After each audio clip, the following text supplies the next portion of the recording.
Hi everybody, Gisele Grenier here from artplace.ca.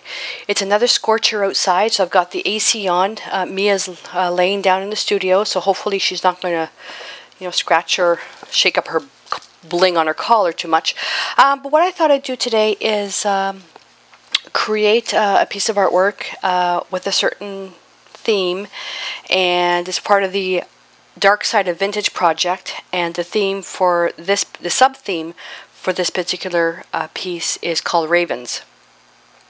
So basically, to save some time, if you want information about the Dark Side of Vintage project, it's a free project. You don't have to buy anything from me or subscribe or take classes or anything. It's a free project. What it is basically everything is based on the Dark Side of Vintage, and then you get a sub-theme and you create either a piece of art or journal page or whatever on that sub-theme. You can go to creativeartjournaling.com. That website address, in addition to the actual supplies that I do use, will be listed at the end of the video, so you don't have to take notes. This is not a formal class. This is just me videotaping how I'm going to create this piece of artwork. Now you can create it on paper or canvas, masonite, terraskin, whatever you want. It doesn't matter. So I've brought some supplies out thinking of these kind of spoke to me based on what I'm going to be doing, and I may use them all, I may not use some, or I may bring some new ones in. But again, whatever I actually do use will be listed at the end of the video. To start left to right, I've got my gel plate, which is extremely dirty. I didn't clean it, and it's not as easy to clean dried acrylic off these as I was told. So I'm using the underside. I've got my brayer. I've got a really funky sea sponge, and I've got some things that I'm going to use to actually remove paint from the gel plate. This is packaging from some clock faces and gears that I bought at a store. So this is the actual packaging, so I'm going to use that. Oh, my heat gun, which is way off to the side. This and all this stuff here is found material. It's all from, this is from Food Product. This is a meat package that I've had this now for 2 years. I use this to make lines. This is from a bacon package. I love the shapes of this stuff. This is from scrapbook paper. I took the pieces out. Joe bought me this a few years ago. I took the pieces inside out, these pieces out, because I wanted this. Okay, and it's been painted over and over again. I don't clean it because the more paint that's on it, the stronger it gets. This is from, I think this is from Bacon. I love the chevrons. And this stuff here, I mean, to get stuff like this, I don't even know if you can buy stuff like this at the store, but it'd be, the stuff's expensive. But this is, I rated my blue box. A ruler, and I don't like using metal rulers on camera because of the glare, but it's what I have handy. I printed out the statement that I'm going to put on my piece of artwork. You don't have to do this, but I'm going to. And it's a quote from Edgar Allan Poe, "Leave my loneliness unbroken." And I printed this out. My handwriting is awful, so I like using stamps or print text. Now I didn't want to use any ink on this because of the amount of texture I'm going to put, because I'm trying some new paints, and the amount of texture I'm going to put on here, it would be too hard to stamp. But Langnickel has these stamps. It's called the Ransom Alphabet Stamps, and it's very similar, and it's really, really cool. And you get the block with it. So this is what I would have used if it was a flat piece. So instead, I went to a website called, I wrote it down, it's going to be at the end of the video, fontspace.com, and I found this font called Body Hunter. So I printed this, and so I didn't waste paper. I also printed the actual alphabet. That way I can actually cut out pieces and glue them down. Okay, so I'm going to put this aside. And I'm going to be showing a few different techniques in this video as well. DecoArt stencils called Big Numbers. There's a set of 3 numbers I'm going to be putting on this piece because it relates specifically to ravens. This is 5" times New Roman.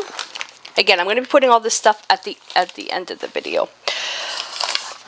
Map, old torn map. This is our map that we use for hiking, and now with GPS, you don't need to buy these anymore. some translucent tissue. And let's see, and I got some the sewing pattern paper. I got some of that. And this is watercolor tape that I punched out with a border punch. May use it, may not, but I love this shape, so I'm going to see if I can incorporate it somehow. A bone folder, but I have another bone folder that I'm going to use. I'm going to show you in a minute. You don't need to use any of the supplies. You can substitute whatever. 400 series Strathmore Wind Power mixed media paper. This is the same as, well, sorry, not the same. It's equivalent in quality to this, except this is made with wind power technology. Now for this one, I'm picking an 11 by 14 size because I'm actually going to put a fold on the page. Now again, you don't have to make a journal page. You can do whatever you want, do it on whatever you want. But the Dark Side of Vintage project is an actual journaling series. But the way that I'm binding the pages, I'm binding each individual page in my expanding journal. And I have a free video on my blog, artplace.ca, on how to do this. Because I can actually create this piece on 1/8 inch masonite and bind that in the journal. Okay, because it doesn't matter what you create it on. But I like keeping my pieces, a series, together if I'm not going to be selling them. Mr. Bottle DecoPage, the matte finish, masking tape, probably not going to need that. Scissors, these are really good scissors. X-Acto knife, again, may not need them. My Prismacolor 2B pencil, kneadable eraser. Brushes, I'm using the Royal Fusion brushes because they are softer. And palette knife. Brush basin with water, and I also have another bucket with water. I try to keep my water for my paints when I use glue, any type of glue, separate so I don't get glue stuff in these brushes. Little foam thing, I may not need this, but it actually belongs with that. And a scoring pad. Now, you don't need to use this, but since I picked this up, I absolutely love it. There's a few different ones on the market. I just like this one. And it comes with a scoring tool. It's like a bone folder. The paints that I'm going to be using for this, these are brand new paints from DecoArt. They are the Americana Multi-Surface Satin paints. Now if I turn these back, and take my glasses off. Oh, sorry, probably heard that. I was taking my glasses off. My headset got in the way. Indoor, outdoor, durable, opaque satin finish, excellent adhesion on wood, metal, glass, terracotta, ceramics, paper mache, most plastics, fabric, and canvas. Water-based, 1 to 2 coats to achieve desired coverage. Air cure for 7 days. For top rack dishwasher safe glass or glazed ceramics. First clean surface with alcohol. Air cure for 4 days. Place in non-preheated oven. Bake 30 minutes at 325. Cool with oven door open. It does everything. So I honestly, put my glasses back on. I honestly don't know why DecoArt came out with this paint, because it does everything. And myself, I use So Soft paint for painting on fabric. I use the gloss enamels for painting on glass.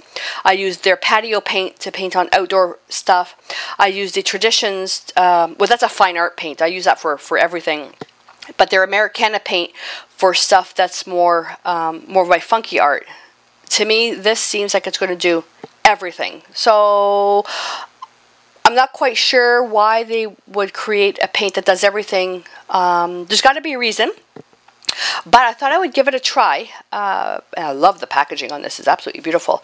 And I think this is actually more of quite a flexible paint. Again, I've never used it, so I don't know.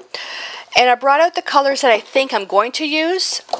But in the corner, I've got a bunch of other colors. Now, the one thing with these paints is that the pigment numbers are not on the bottle. Nor is the opacity, chroma, intensity, and luminosity the way that the Traditions are. So you would end up using a lot of the paints that are already pre-mixed. So I'm looking at this, and this almost looks like a cobalt blue type of thing. None of them look like deoxazine purple, because deoxazine purple is like deep purple. So this is going to be an adjustment for me because I color mix everything. So So I have here True Blue, Eggplant, Lavender Fields, Vanilla Shake, Cotton Ball, Black Ice, and Dolphin. I may use them all, I may not, I don't know. And with these, you just shake them up and you pop the cap. I haven't used paints like this in a long time. Probably should have kept it upside down. So there's the color, nice and thick. Okay, so that's my first boo-boo with the paint. And if you've been following my videos, you know that I don't edit anything out of my videos. I include all mistakes because my videos are geared more to people who are learning, but it's a progressive. So if you're advanced, more advanced, or just watching to check me out, you can fast forward to the video. But I don't want to omit anything. And I do talk a lot about details. People say I talk too much. Well, you know what? My video, and I would prefer taking care of anybody who's learning so that they're not left asking questions. Okay? All right. Not to be rude there, but I do get a lot of comments that I show too much detail in my videos. And you know what? When I was learning, I wish somebody did that for me. I think we're all set now. So the photographs, you can get these photographs morguefile.com. Again, everything will be at the end of the video. I got this really cool branch and I was running out of ink and I got this cool raven. I'm going to use this picture in the actual piece. This one is just for reference. So I'm going to clear my stuff aside and we'll get started. Before I forget, I just want to show you, and you may think this is silly, but I'm going to show you how to take a paper out of this. So I've seen many of my students, when I actually do the face-to-face classes, they try to always take the top sheet off. First of all, if this is drawing paper, you cannot touch the top sheet because you'll get oil from your fingers onto the page. Mixed media paper is a different story, but I've seen people just do this and pull, and the page tears. Well, it's glued on the side and the glue comes up this way. So if you pull it from here, this is the weakest point, you are going to tear the glue or possibly tear the paper. Flip it over. Take the sheet that's underneath, okay? And you can pull it this way, and it comes off quite easy, okay? So you just go put it back, bring it forward. Maybe you have to do that maybe 1 or 2 times. It just weakens the glue, and then you can pull it, and it comes off lickety-split, okay? And I'll put this aside. Oh, I'm running out of room. I cannot believe how fast I run out of room. It's unreal. I'm going to leave, this is the 11-inch side. This is the 14-inch side, so I do want my piece to be 11 inches. I do have a page that's 9 by 12. Because of the way I'm going to be binding my journal, size doesn't matter. Okay? So, but I do want this to be roughly 9 inches.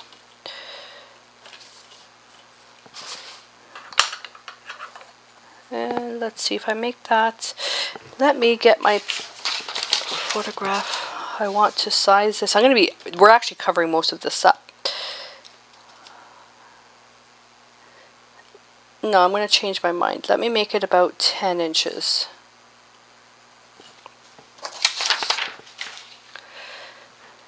And it doesn't, no. Measuring at 10 inches, if you're going to use a ruler and a pencil, always measure 3 times and score once. You could make your line, cut it if you don't want to fold it, or if you're just doing this on canvas or masonite, that's fine. But we want to basically score it. That line looks really off. 10, 10, 10. There we go. That's fine.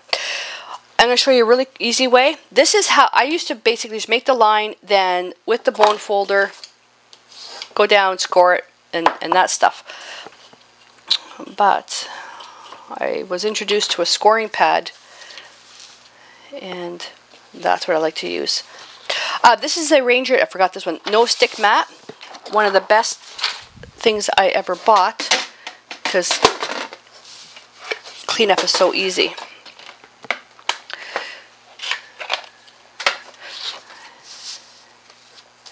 And basically, I'm going to line it up at the 10 mark, bring it into the corner, and I'm just going to score it a couple of times. And then when I go back again, I'll bring this back a little bit more and just make sure I get it to the edge. That's it. So I have a perfect score.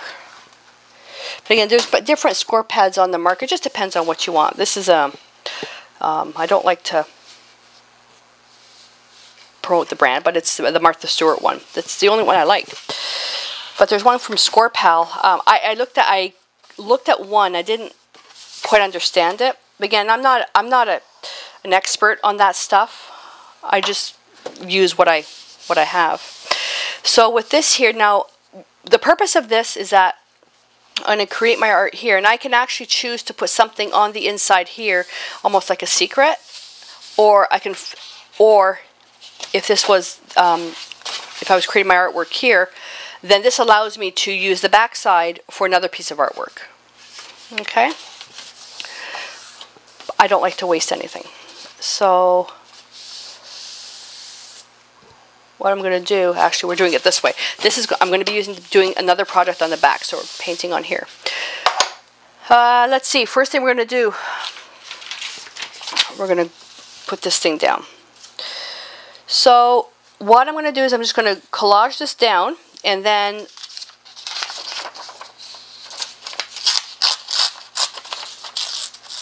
start working from there. We're going to be covering this up with tissue. And I'm going to be tearing the top and bottom. And I like the tears like this when it shows the white.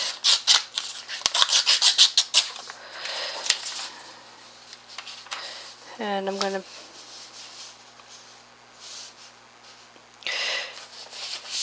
now, although there's no rules in journaling, I don't like putting anything dead set in the center. So I'm looking at this line for the center.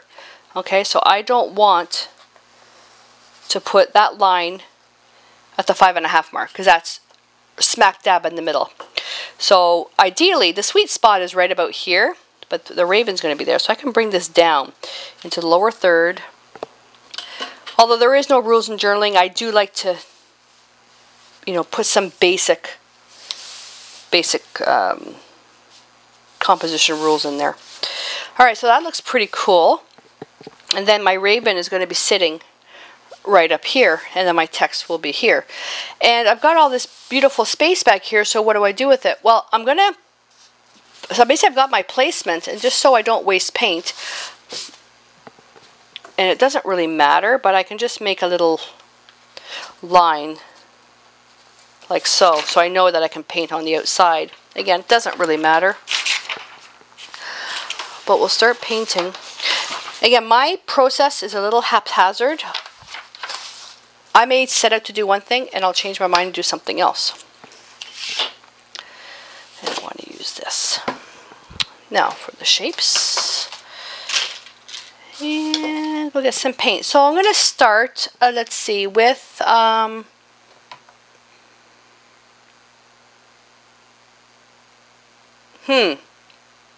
now I'm at a loss as to what color, because I usually know what color I'm going to start off with if I'm going to be mixing.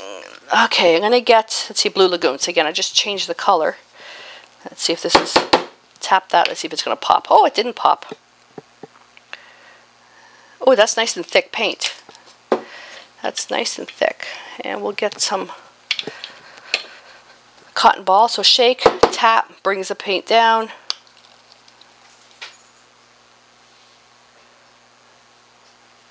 Let's see what that's going to do. And then let's get some purple in there. No.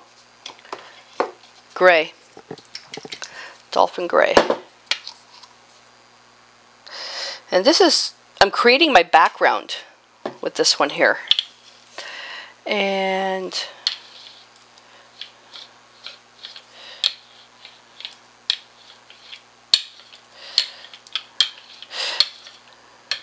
oh, something's stuck on this one. Minimal amount of rolling keeps the colors uniform.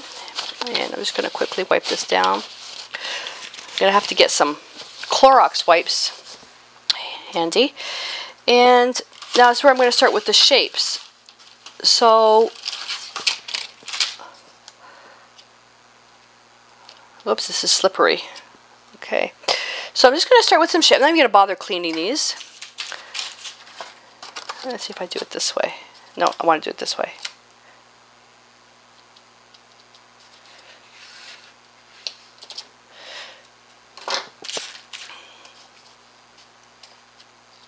Again, a lot of this stuff is going to be covered up. This is going to be underneath the picture, but I want to show you what you can do with it.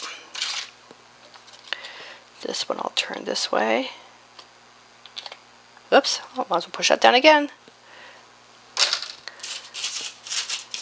And I'm going to leave that one down.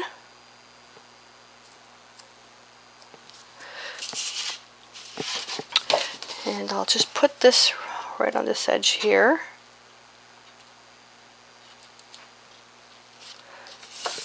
I'll just press. On a gelatin plate, you can, I did a video just on this stuff here, and once you get started, it's very addictive. Look at the nice random piece here. Then I'm going to take this off, and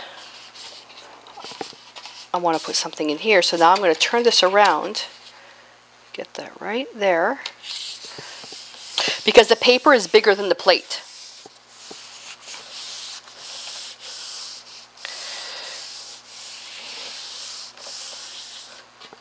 Lift it up. Ah, cool. Not finished yet. Now I'm going to take what's left over, and I'll go right here. And this is now the ghost prints. When after you've done your print, you get little random bits and bobs left over. Well, that's almost dry. This paint dries very quickly. This is very thick paint. Oops.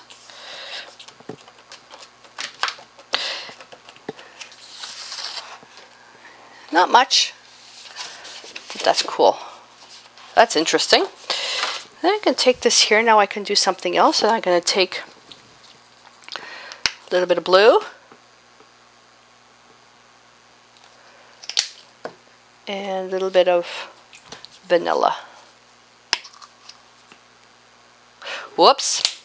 Okay, I didn't shake this enough, and it's just the binder. There's no pigment. So if there was a lot, I'd actually put it back in, but I'm not going to worry about it. It'll make it thin. So you can see it's very, very thin. And now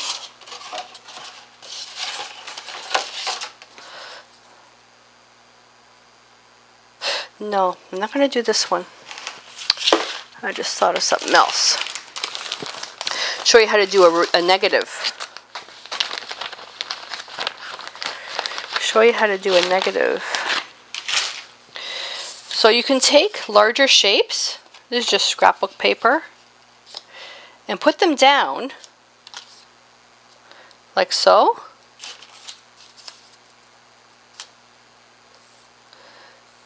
I'm showing you this because most of the stuff is going to be covered. And I can take this one. This is a homemade stamp that I made. Okay. And I can take this and I can just add the chevron lines. Doesn't really matter what you do. Okay.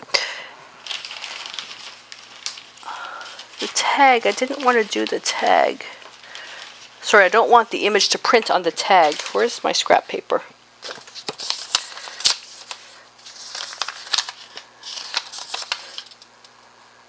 I can do this. And now, oh, let's see. Let's do something in the corner here.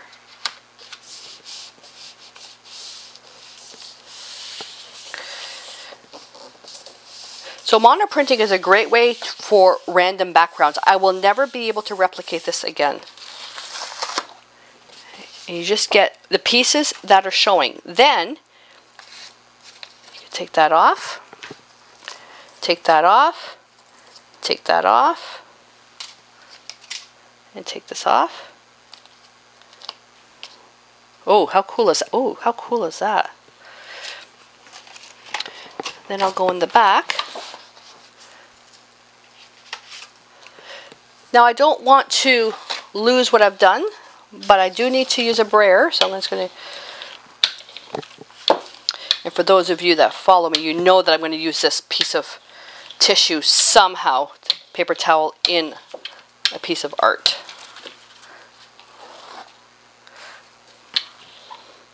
It's dry now. I just want to really make sure that's pushed down there. There we go. So that's cool. So now I'm going to put this aside just to dry for a second. Stand it up. And I'm going to go run this in water. Don't leave acrylic paints to stand on your gel plate. I don't care what anybody says. It is so hard to clean off. I've got some down here. And I've had to very carefully with a paper towel try to wet it and then rub it. And if you rub too hard, you may tear the plate. All right, so I'll be back in just about 2 minutes. So I'm all set here. Now this paint here, I noticed it is very thick. There's a lot of substance to it. And I also changed my mind on the way I was going to do the page. I was going to do the page this way, but if I want the branch here, I'm going to have the edge on this side, which has a fold. So I'm going to turn this around, and I'm going to do it this way.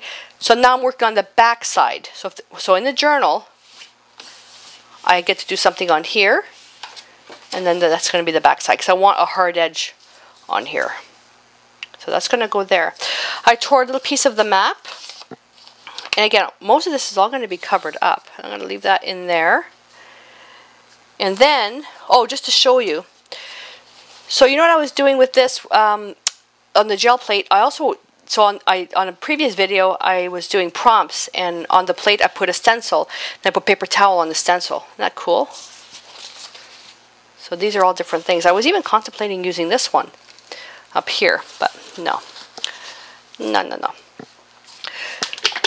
To do the gluing, I'm going to use DecoPage, the matte. When you use stuff like this, wipe the neck of the bottle. And it always gets stuck because I do it this way. For applying the glue, I call it the glue, it does so much more. I've got my number 8 Bristle Bright here, which is one of my favorite brushes for dry brushing and stippling and stuff like that. And I don't want to use that for this, even though this is one of my rough brushes. I like using more inexpensive brushes, so you can use a craft and glue brush, or just I've got this old Langnickel large artist brush, which has seen better days. It's all rusted because I left it in water too long. I don't throw the brushes away. I always find a use for them. This is too small for this. Okay, it could be good for that. So it depends on what you want to do it with. So I'm just going to put the medium on there. And I'm getting some on the page. I don't care.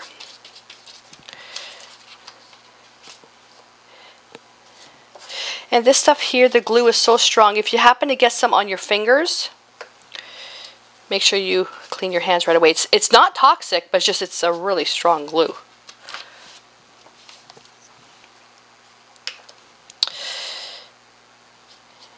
And I'm just showing my process. You guys might have a different way of doing things, which is fine. That's what I'm saying. This is not a formal class. I'm just showing you. Somebody said it's the method to my madness. Oopsie, oopsie, oopsie. Making sure I have a bit of an overlap, which I'm going to cut with scissors. And do we have, let me just look this up. I want to make sure the horizon line is straight.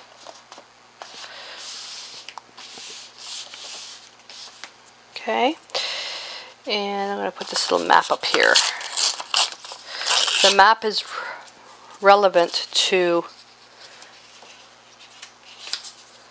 I'm going to put that in my big bucket. I'm just going to use a small one now. This map is relevant to the numbers I'm going to be putting on the piece. There is some drying time involved, and because I'm doing so much in this is not going to be a quick video. I don't believe in doing like mega fast videos and skipping steps and stuff like that. I like to show everything.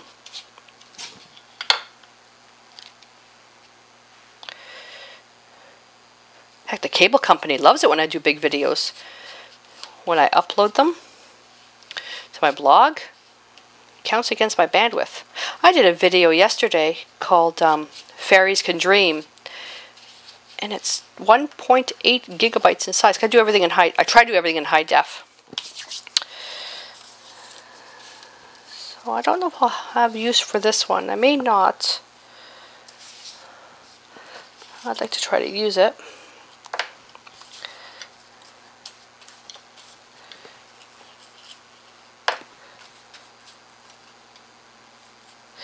And when you get the deco page on your piece and you paint on top, you can wipe the stuff down. It'll act like as a resist.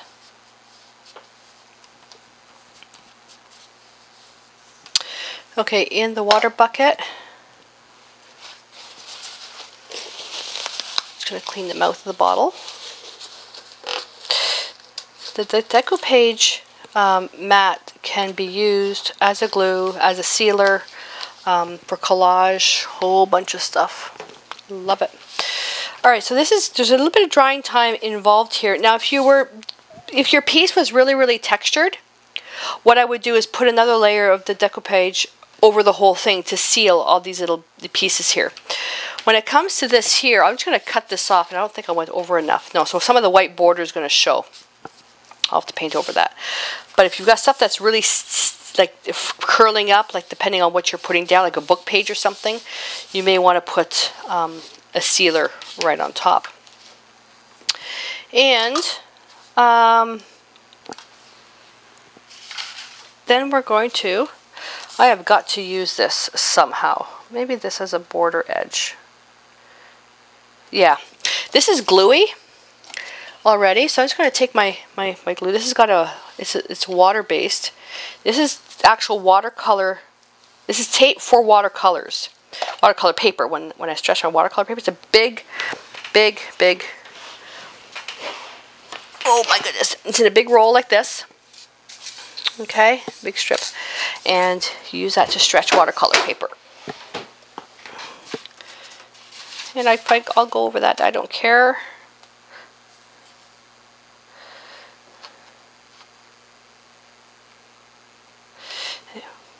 I'll go to the very edge.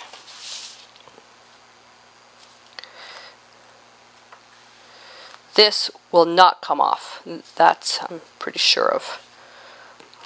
See, now I didn't go far enough. I wasn't paying attention. There we go. This particular one is so strong that I've actually torn watercolor paper, which is not good. I'll let that dry, then I'll trim that off. Might as well get everything that needs to dry out of the way. And I want to put some tissue. We're going to be blocking a lot of the imagery.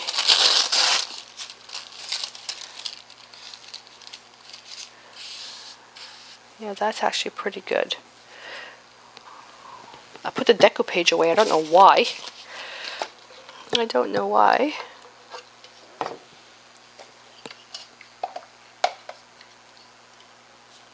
This I'm going to put right on top.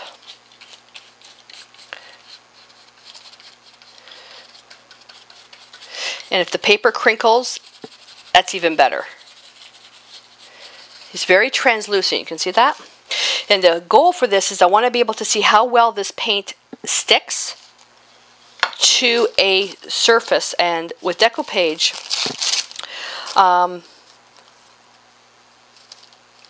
it's a, like I said, I use it as a resist a lot where I want to wipe paint off because the paint doesn't stick to it.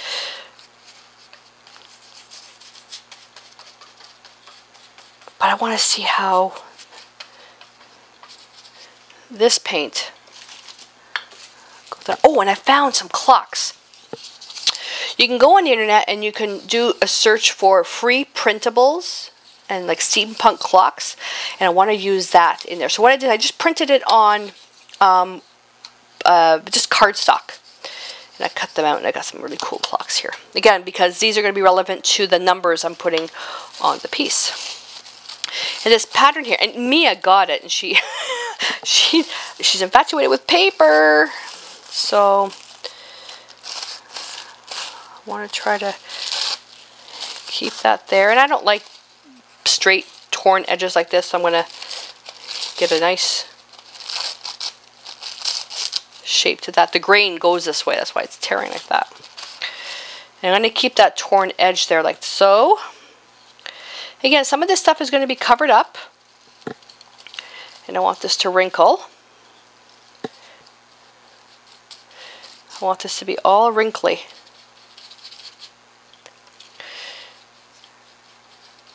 So with the deco page, you can really push it down, and if you've got all the edges sealed, your paper is not going anywhere. But my brush was wet, and I got it in here. You don't want to water it down too much. Okay, because if you water it down too much, you're going to break down the actual adhesion of the glue.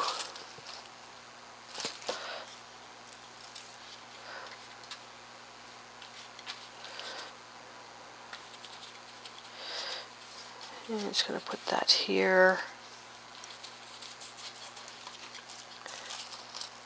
I want to get this to as much to the edge as I can. This is going to help fix my faux pas that I didn't put the image in far enough. And I put the extra glue down on the bottom because it is an edge, and I want to make sure that's sealed quite well. I want the wrinkles to be there. It adds texture, and if you guys know my style, you know I'm an addict for circles and texture.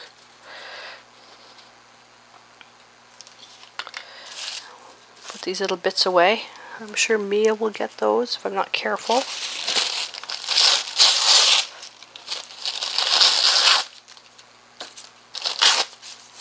Ah, see, sticking.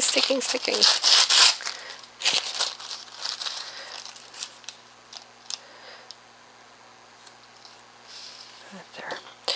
And that'll be it. So it's a great way to diffuse the stuff in the background. You can use gesso as well if you want, but I wanted to basically show the technique of how to use the decoupage. For collaging, it's amazing. It's all-purpose. I've used it for image transfers as well. But you need to let it dry. And you can't use a heat gun to dry this, because the amount of heat that puts out, you may end up burning the paper. See how it just kind of tones everything down? I want to diffuse that map a little bit more, so I'm going to put another piece down. And if it's still too strong, I'm going to put, I'll put some gesso on there. The image is way too strong. Because this stuff is translucent paper, everything will show through, which is amazing. And you can also get ones called bleeding art tissue. And the bleeding art tissue will, the color will actually smear. I've done some techniques with that, putting the bleeding art tissue on the decoupage and pulling it off, and the ink stays behind.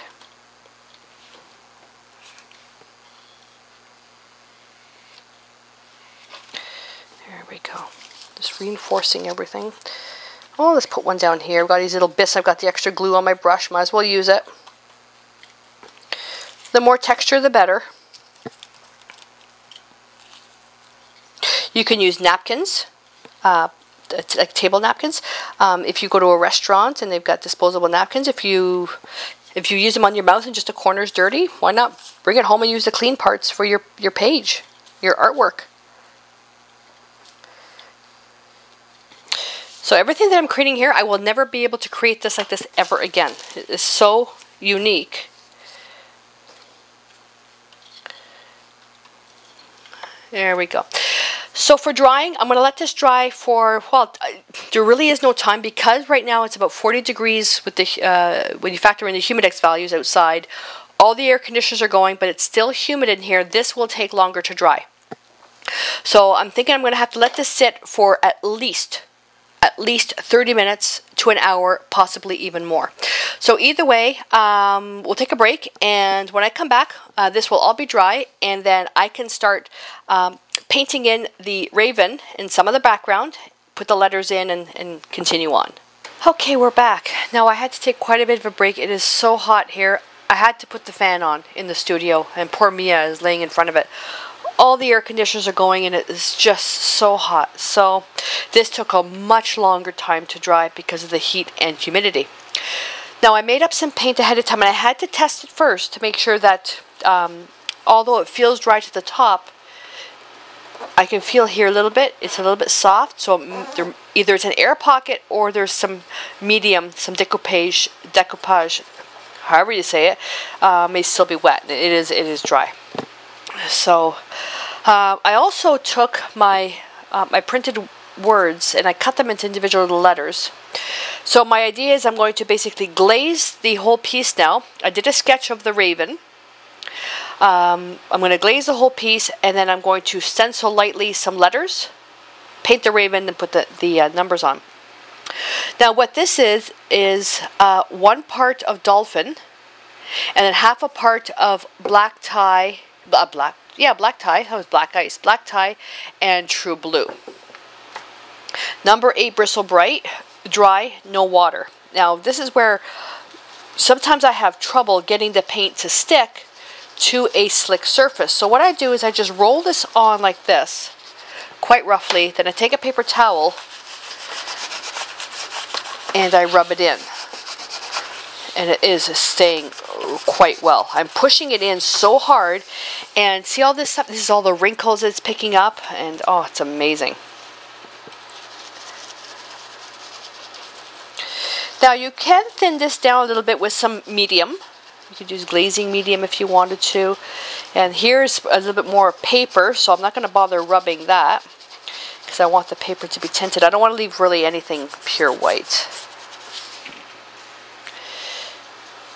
Remember, this is supposed to be quite age. This is like the dark side of vintage theme. Just has to look old and not fresh and new. Oh, this one's turning out quite nice. I will usually do this with cheesecloth, but I used it all up during when I was teaching at Coast to Coast, and I never bothered getting any more. Bad me. So this paint is sticking to this decoupage unbelievably well. Wow. See, with the traditions, sometimes I have to put a little bit of a sealer or even sand a little bit, or just let it sit to tack up a bit.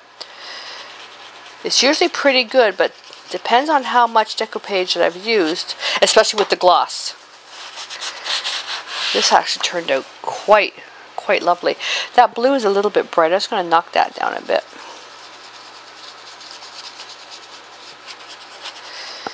And I'm looking at basically making sure that I have everything, especially what's behind the raven, colored in.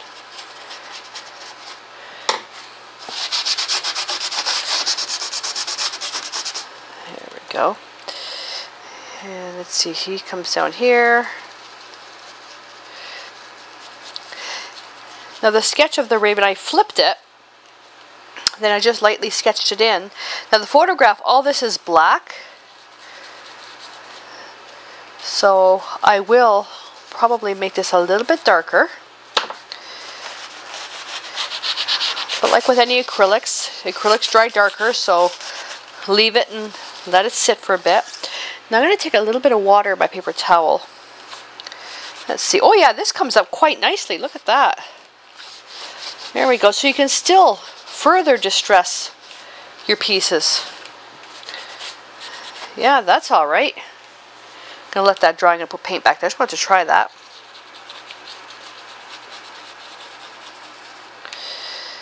Let's get some more blue in there. This sticks quite nicely.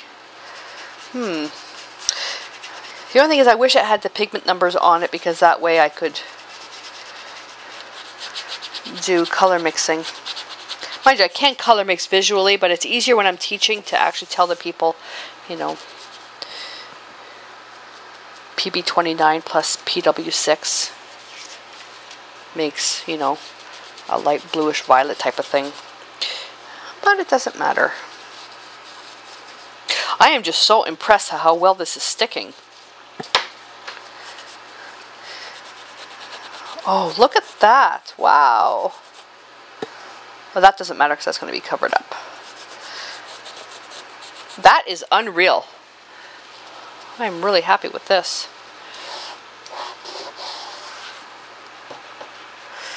Oh, okay, here's another little experiment. I'm spending more time experimenting. This is what I like to do when I'm doing these pieces, and I like to try different things, because that way, especially if it's a new product, you can see what it can do to see if it's possibly right for you. Now, I'm just playing with it. I'm sure there's a lot more you can do with it. Well, there is a lot more you can do with it, but this is just how I'm playing it with it for my use right now. There, look how old that looks. That is flippin' awesome. Oh, I love the way that's distressing. I love the way that's distressing. That is so cool. Alright, so this brush I don't, well, no, don't need that anymore for now. So I'm going to put that away. And I'm going to put out black tie, and I'm going to get number 12. Now, you know that I don't like looking at brush numbers.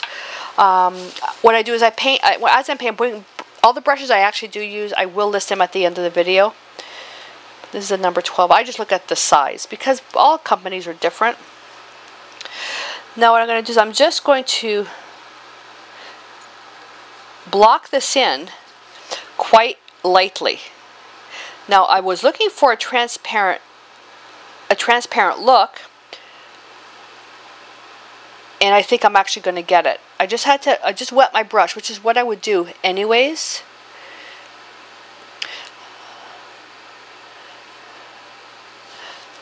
Wow.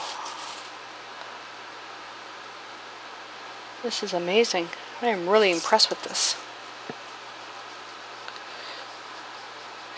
And the birdie, what I'm doing is I'm making the strokes basically in the same direction that the feathers grow. And you can see I'm making them choppy, choppy, choppy.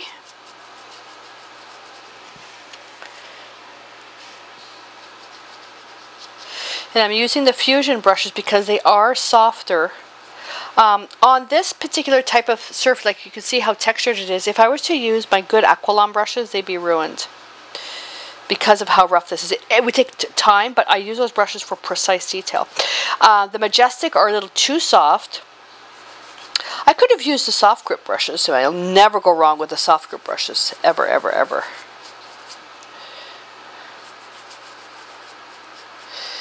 And I'll bring that to the edge, just kind of fade that out.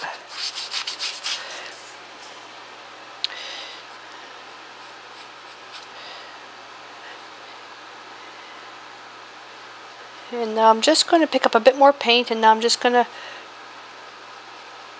get a slightly ruffled edge, a little bit more defined, because I have to highlight that area as well. Now in the photograph I can't see the leg, so I'm assuming, guesstimating where it is.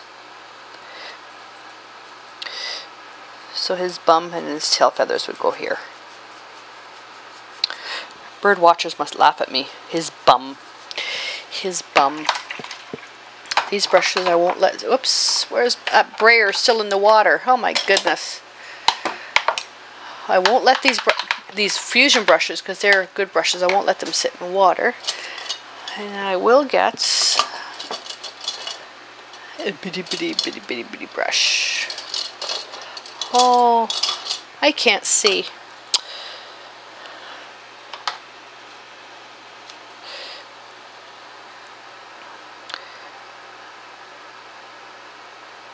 This paint sticks unbelievably well. So this is quite a versatile paint.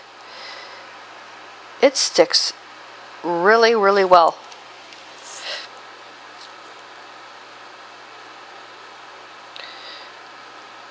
Because this surface is quite slick.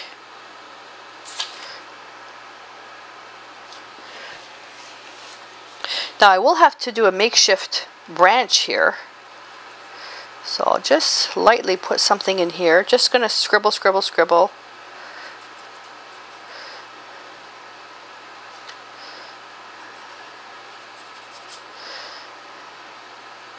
And I'll kind of make it come off of this one here. You just need a little bit. You just need a little bit.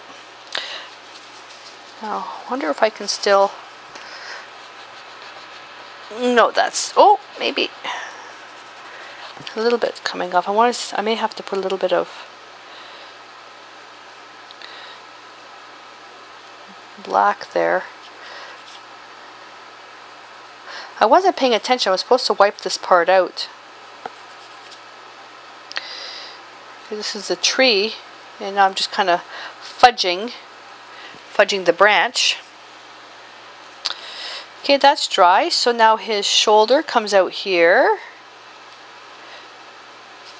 But in order for dark to show light, you need dark surrounding the areas. So I'm just going to go and put in another layer in here. His wing is here. And it comes down like this.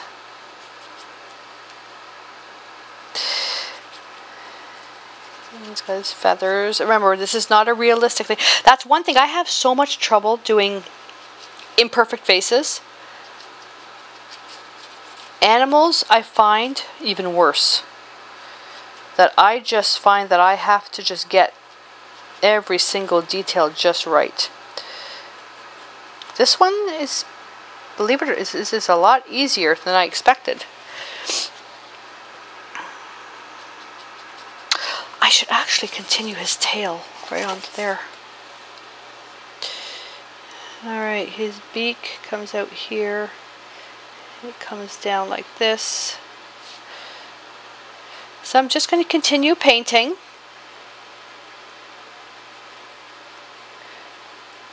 His eye is there. So what I'm going to do is that it's going to take me a couple more layers just to kind of fluff this in. And what I'll do is I'll just put some music on when I actually put the video together. And then you can just watch, or you can fast forward to when this section is finished. But what I'll do is I'll speed up the video just a little bit, just so we'll save a little bit of time. But I don't want to skip the section.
so hot.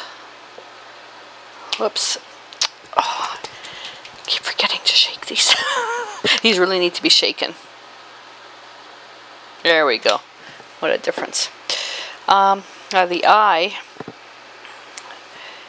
I'm very careful when I do the eye. I'm probably gonna go very, very quiet while I get that in there.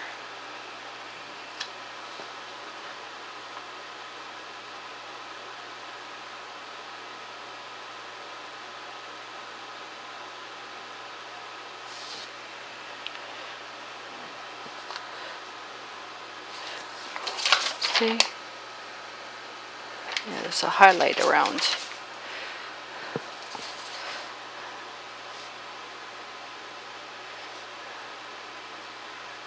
I'm just putting a little bit of the dolphin gray around.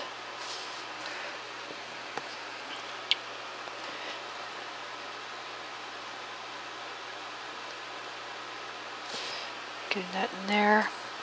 And the beak, again, dolphin gray, speck of black tie. I'm just using a small brush, a 10-0, 3250. That's probably a round brush.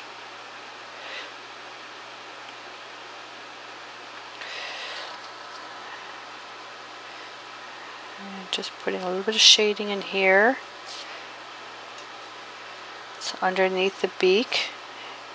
It's extremely dark right here.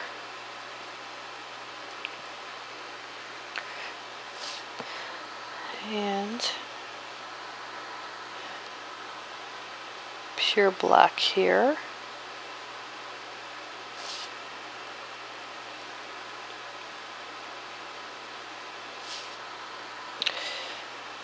This, I'm having to do everything in reverse. Okay.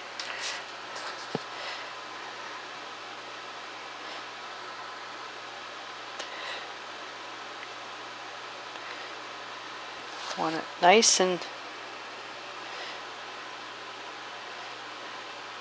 this is where the highlight's going to go.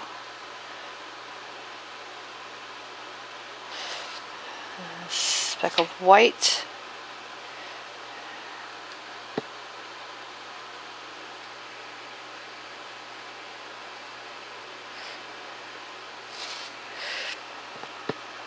And we'll go back to a little bit more black.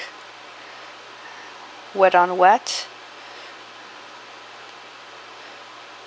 Blend those two together. Like I say, this is not a class, so I'm not going to go over in specific detail about the blending and stuff like that.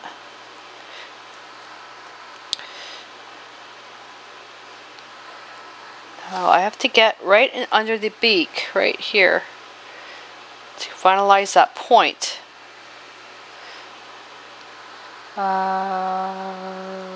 Left is dark, so this is on the right side. Shoot, got it on the wrong side. This is all dark. I'm having to tilt the page because I've got a glare. This is what I see when I'm painting. So that's why I'm having to tilt it a little bit. Let's gray that down a bit. There we go. Look at that. Pretty birdie. I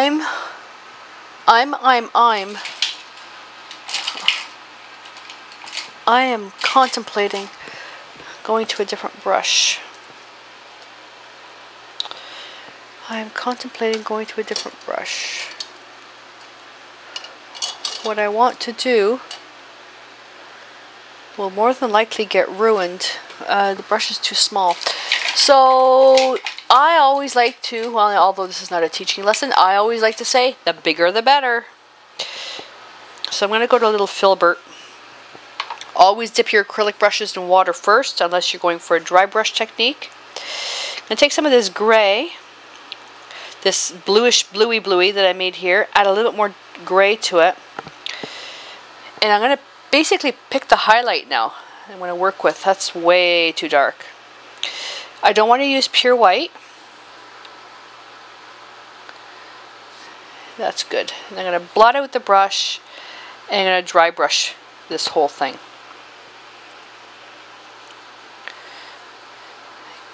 Dry brushing, this will This may actually ruin the brush.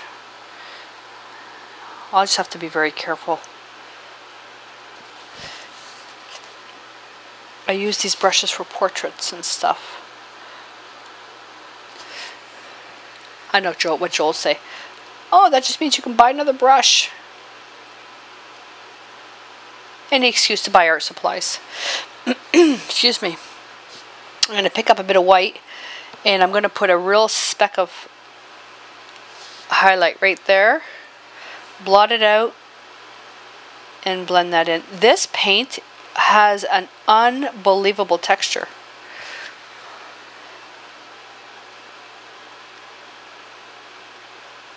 It's so smooth.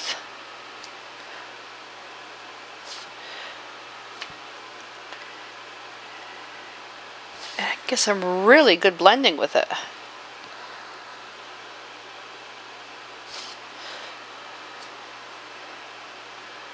Now, for the sake of not saying a rude word, but I'm being a little anal about painting this bird. I just want to get it right. A little bit of white, a little bit more of this blue, and a speck a bit more gray. Block the brush, and I want to dry brush the whole thing.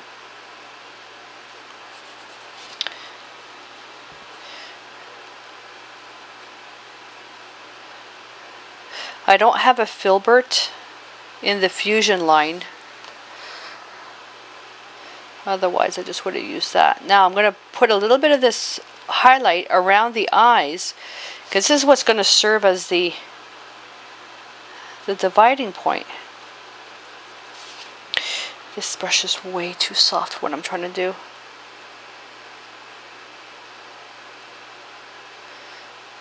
It's okay though, but not my brush of choice for what I'm doing. You can't have a highlight right there, Gisele. There we go. And there. There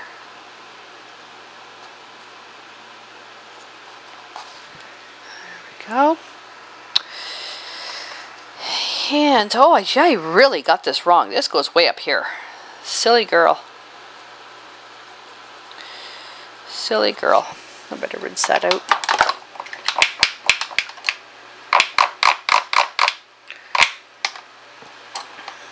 Go to the little brush.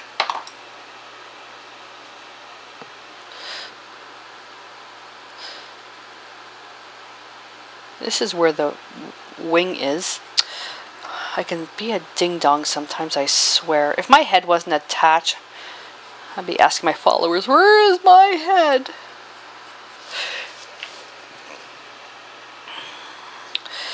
Okay, I'm going to hit that with a speck of white. It's a little bit wet still, that's okay. Let's pick up some black. And we'll just go in between. And all I'm doing now is I'm just creating some feathers. Now while I'm doing this, when I was doing some research on ravens, I found some really interesting thing. And there was something that I saw. Now I wasn't quite sure what the actual meaning behind it. It was, I think, the Raven Prophecies.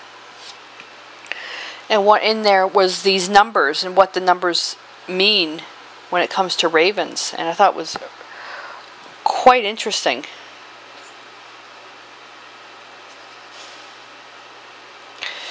I just want to take a really, really dark gray, and I'm just going to basically work it down here.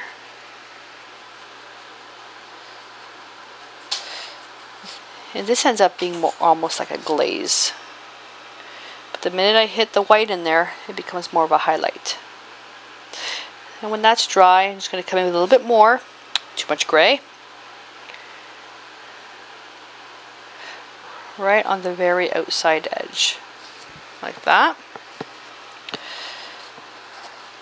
And his little cap needs a little bit more. The dolphin by itself, I'm not a fan of. It's really, really gray, but it's great when you mix it with another color.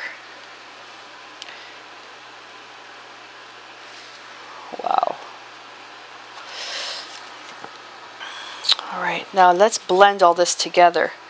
So right here, I'm going to blend, try that again. Take some black ice, black tie. I keep calling it black ice. And just going to blend that in. I have a funny feeling he is a lot bigger than what I'm making him out to be. He's a skinny raven.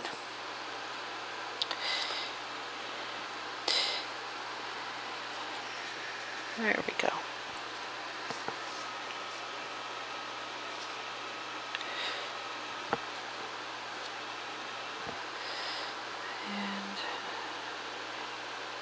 The highlight that I need to hit is right here where that crease is.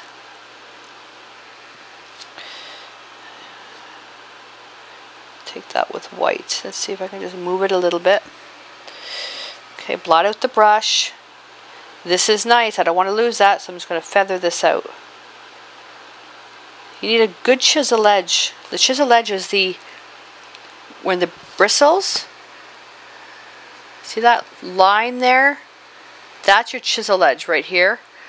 Anytime you're painting animals, you have to have a brush that has a perfect chisel edge. That's how you get fur and feathers.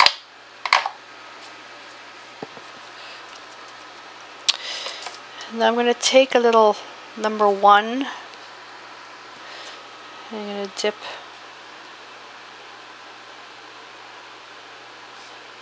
now that we have lighter areas around here.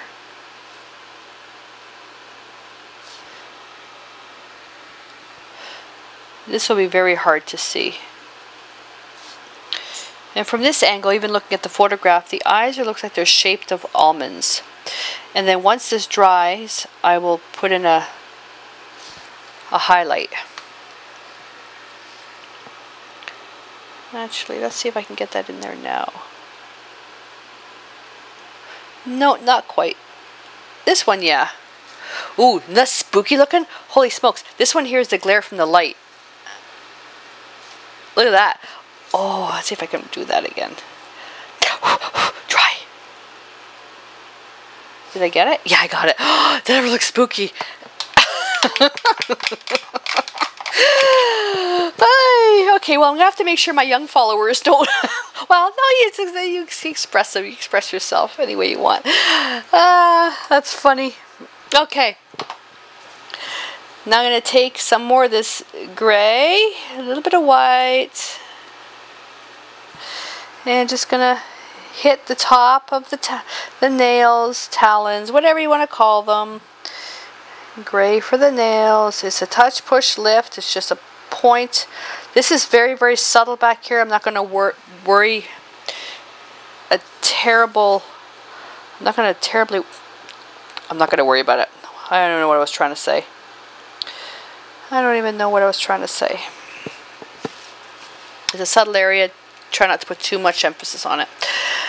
But I'm looking at him and I made a huge mistake on here. Our poor little raven has no thighs. He has no thighs. Anatomically not correct. There we go. And now I need to bring the feathers, the primary, the body a little bit further out. So I'll end up using all the paint, which is fine.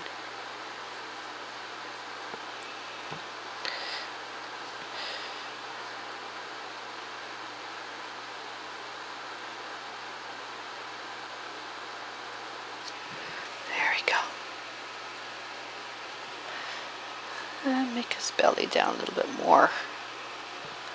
See, in the photo, you can't see anything. It's just pure black. But I think he should be a little bit further down.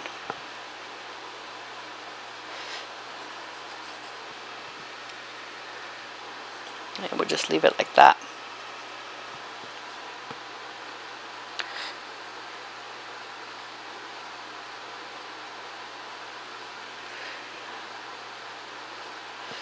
Chisel edge, I'm just putting some marks in here, which is basically the feathers.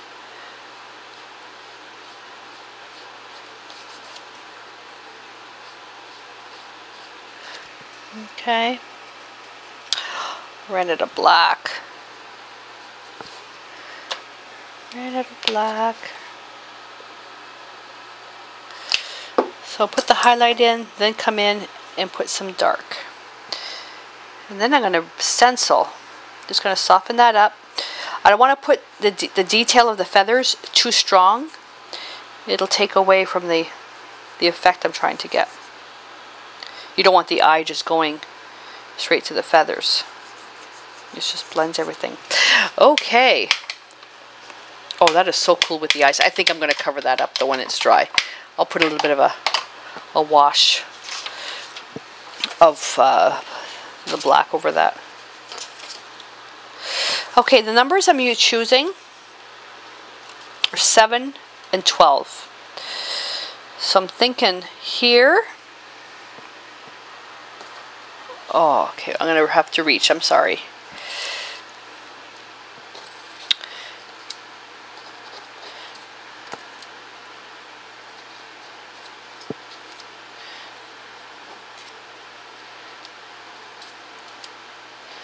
And yeah, I probably could just do this off camera and come back, but yeah.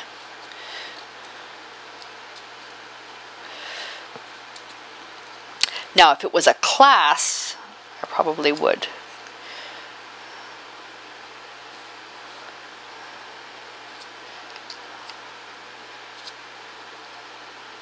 That's not right.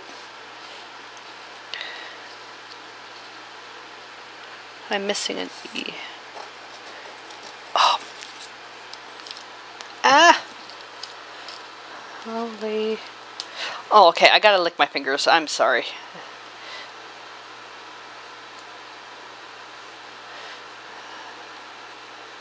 Oh, I should get my little tweezers out. I'm just gonna place them here. This is not where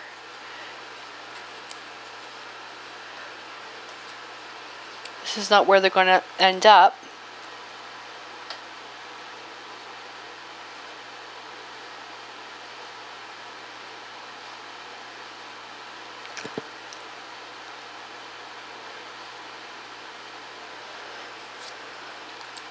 Holy smokes, I'm going to have 10 minutes of video of me just trying to line these stupid things up. Oh, I shouldn't say that. It's about the process. Yeah, but you know what? There's this. Oh, there we go. I figured it out. Wet my fingers. Put it on top.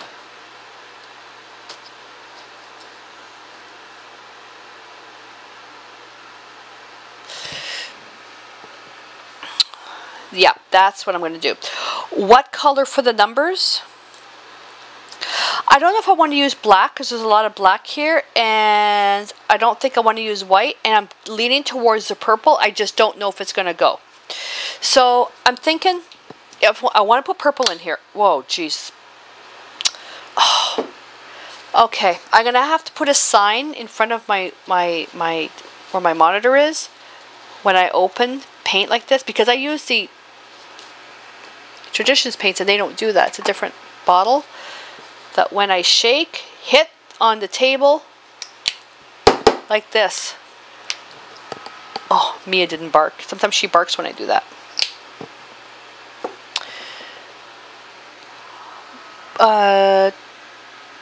Where's my...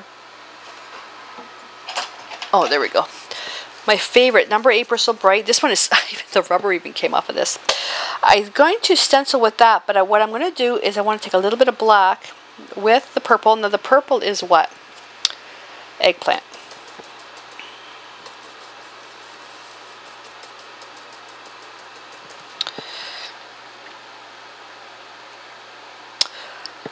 I'm not sure I'm going to like that. You know that? I'm not sure.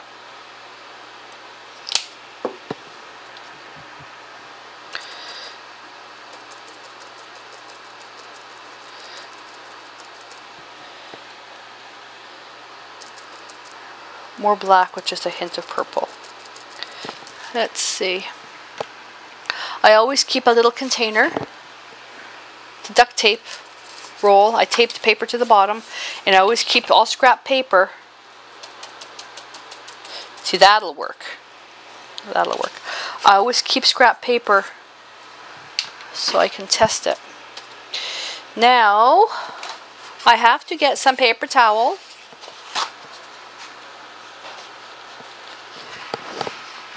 And remove the excess.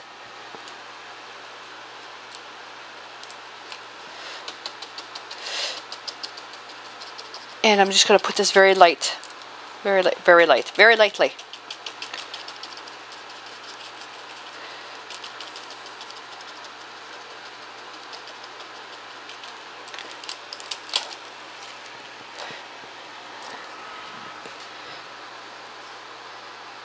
I'm going to put the number 2 down first.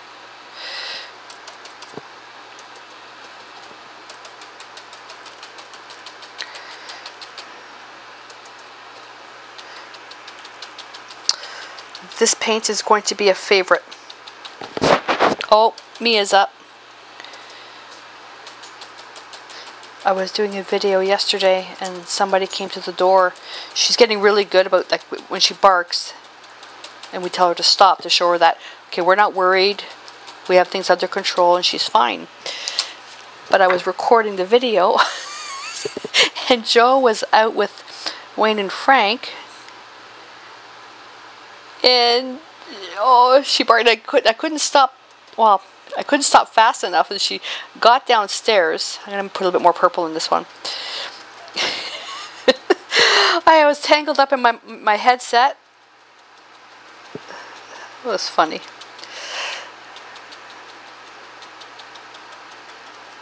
There we go. I tell you, if I drop a piece of paper on the floor, she's on top of it. I have to be so careful. Yeah, that's pretty cool. Pretty cool, but this is a bit strong.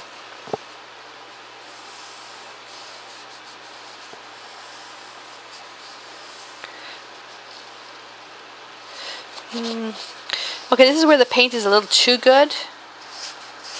Oh, look at that. Haha, how cool. This may have had a bit too much, not too much time to dry, but. So then if I wet it,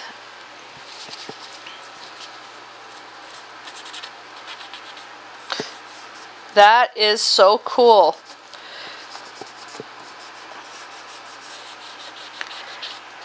This one had time to dry. I probably could really rub this out if I put, oh, there we go. Really put my elbows into it. This is strong, this paint. Holy smokes. But the DecoPage is even stronger. I want to really,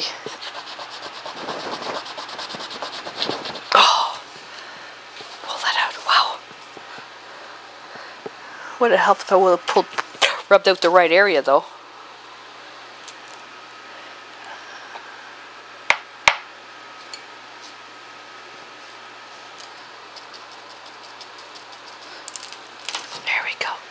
Rubbed it out too much. Perfect. Okay, so now I'm going to clean my table. And I'm just going to wipe off the paints. And then I'm going to get started on this part. Okay, I've got some DecoPage matte in here. And I'm going to just put this everywhere.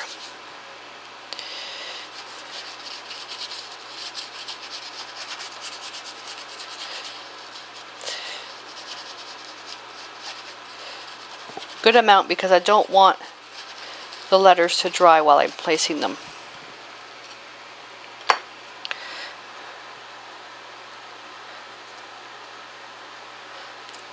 So I want to be able to manipulate them.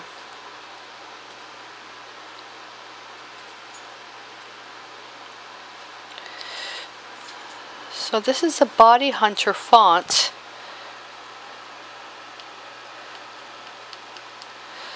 And all I did was print out the words, "Leave my loneliness unbroken," which is a quote from Edgar Allan Poe. This is the one I'm not sure if it's going to fit.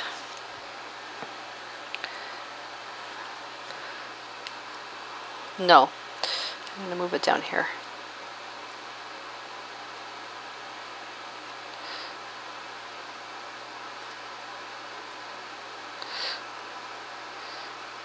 Ooh, that's already sticking.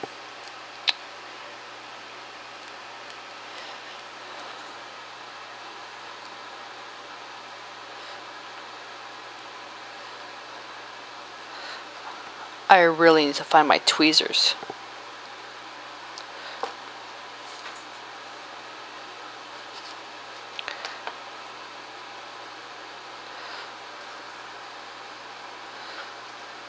Okay, I'm not going to lie to you. I know exactly where they are.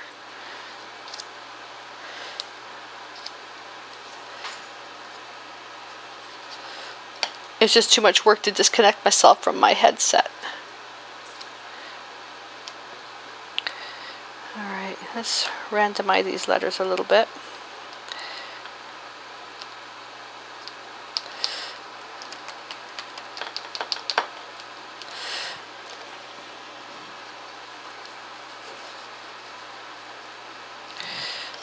And then the last one.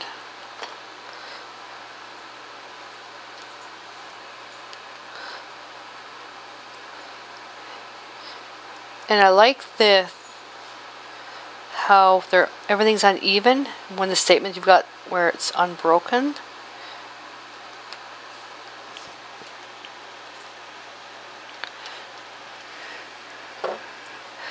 Where's my... You know what I forgot to do? I forgot to sponge. Let's take the edge of the brush. I have the sea sponge. I didn't get to use that. Oh well.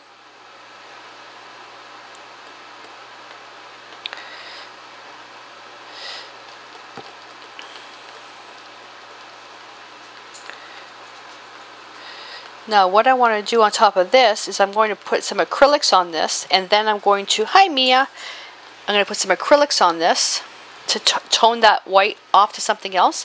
Then I'm going to put the deco page over the whole thing. The unfortunate thing is I don't have a color. I don't have a color of transparent red iron oxide for this. The closest thing I can think of is that there's a pumpkin, a paprika, and a red, but I'm going to have to give in. I'm going to have to give in and use the tradition. So, you know what? We'll have to see how well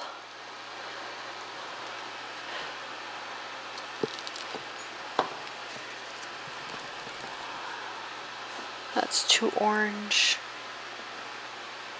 I'll have to check to see if they even have a dark brown. I don't have a dark brown. I have a light brown. I don't have enough colors. Okay, now because I'm working with this, I'm going to use my Ucky brush, not my Ucky brushes, my soft grip brushes that I don't use for anything else other than messing about.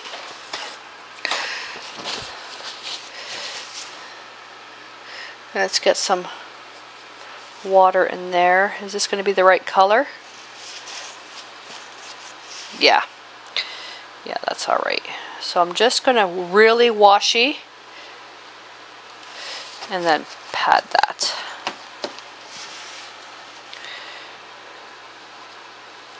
See how rough I'm being? All I'm doing is I'm toning the white. If I would have done this straight on the paper, it would have curled. Oh, she's laying underneath my desk. Mia, Mia, Mia. Harley, when we had Harley, he would actually come up to my arm and he would knock my elbow.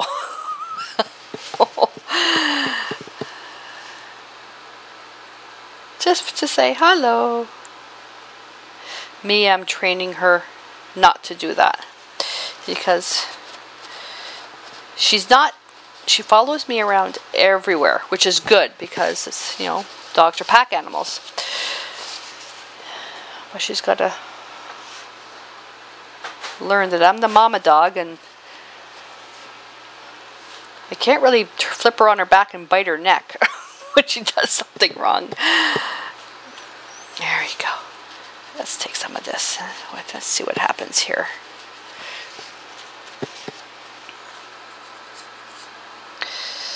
Okay, this on top of the DecoPage surface is good as well. I have no qualms about the Traditions. I have no problems with that whatsoever. It does come off much easier though. Like when I'm doing this, it is coming off much easier. Whereas the multi-surface satin doesn't. It sticks much better.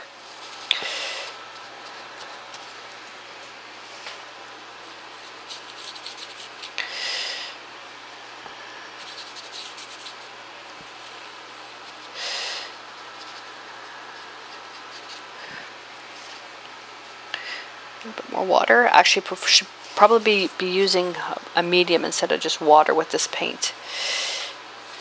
I hate to use water in high doses with acrylic paint because you end up weakening the strength of the paint.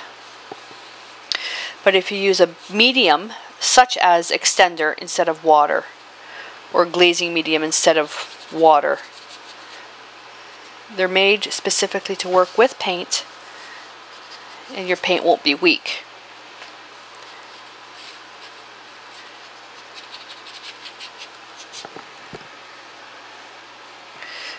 Okay, rinse that.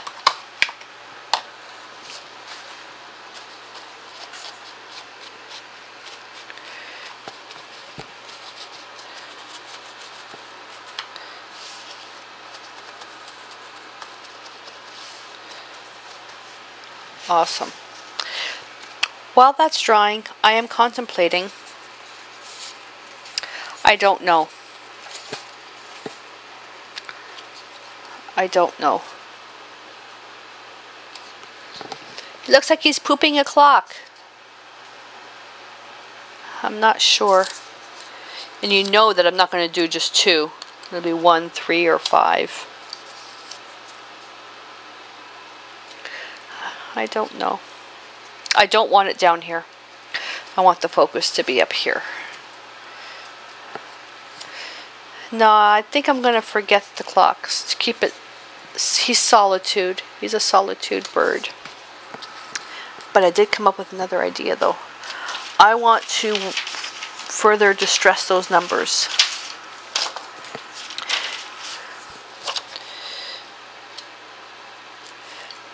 Don't need that. Oh shoot. Okay.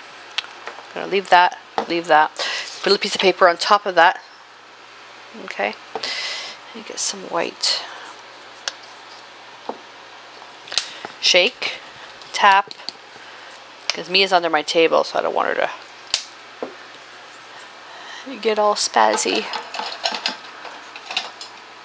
Hello, sweetie. Oh, she's getting up.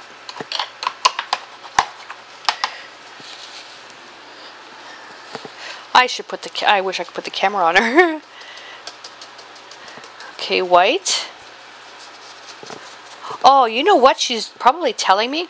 Mama, it's dinner time. I've been making her a Kong after each meal.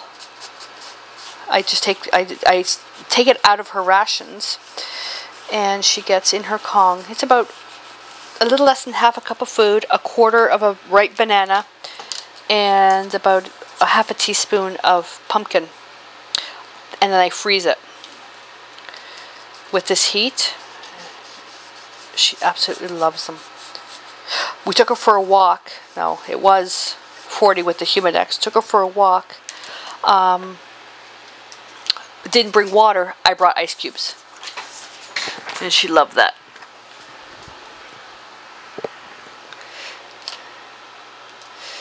And I'm just going to do this one, and then we're going to be done.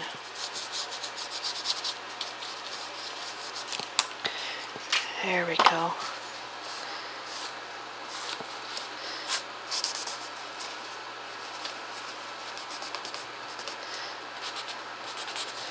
I want these to be subtle. There we go. And where's that brush?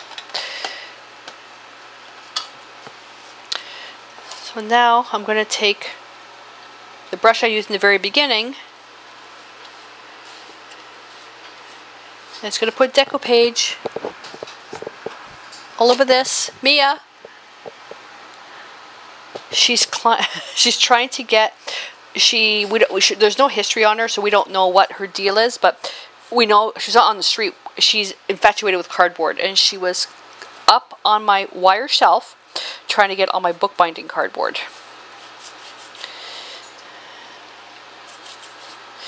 So I'm just now putting the deco page. You see how rough I'm being? Because I want the texture to show through. And it's the matte finish. I don't want this to be glossy.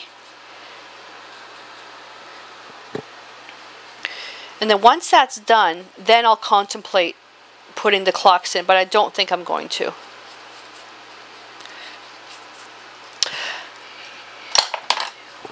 Is there an actual varnish to use with this?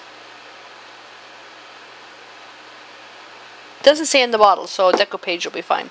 Alright, so now I'm going to clean up, and when we come back, we'll take a look at this when it's all dry. Well, there we go. It's all dry. It took a little bit longer than I would have expected. It took 2 hours to dry because of the heat. But look how beautiful that looks, and how that kind of just really fits in. It's quite lovely. I decided not to put the clocks in, and I'm going to leave it the way it is. So that's it. Now, the symbolism between the numbers in the Raven Prophecies, there's a title for it. Talesian. I'm not quite sure if I'm pronouncing it right, but you can look it up. It's the 7 means journey, and the number 12 means joy for tomorrow, and that's hence where I put 712. And that's it. So when it comes to working at the back of the page, whatever I do will be like this. I'll make sure that this, if it ever gets opened, that it will follow the same type of flow as this, that it won't be a completely separate piece. But I absolutely love this design. Look at the texture. See that nice shine? And look at that texture. So these paints, definitely a plus. I am just so impressed by how well they stick to a glossy surface, how permanent they are.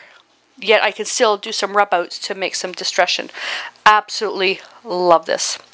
So I hope that you get to try something like this and join me at creativeartjournaling.com and sign up for the free Dark Side of Vintage project, or even any of the other activities that we have going on. We have swapping activities where you can win prizes, and we have lots of non-swapping activities as well. So until next time, stay inspired.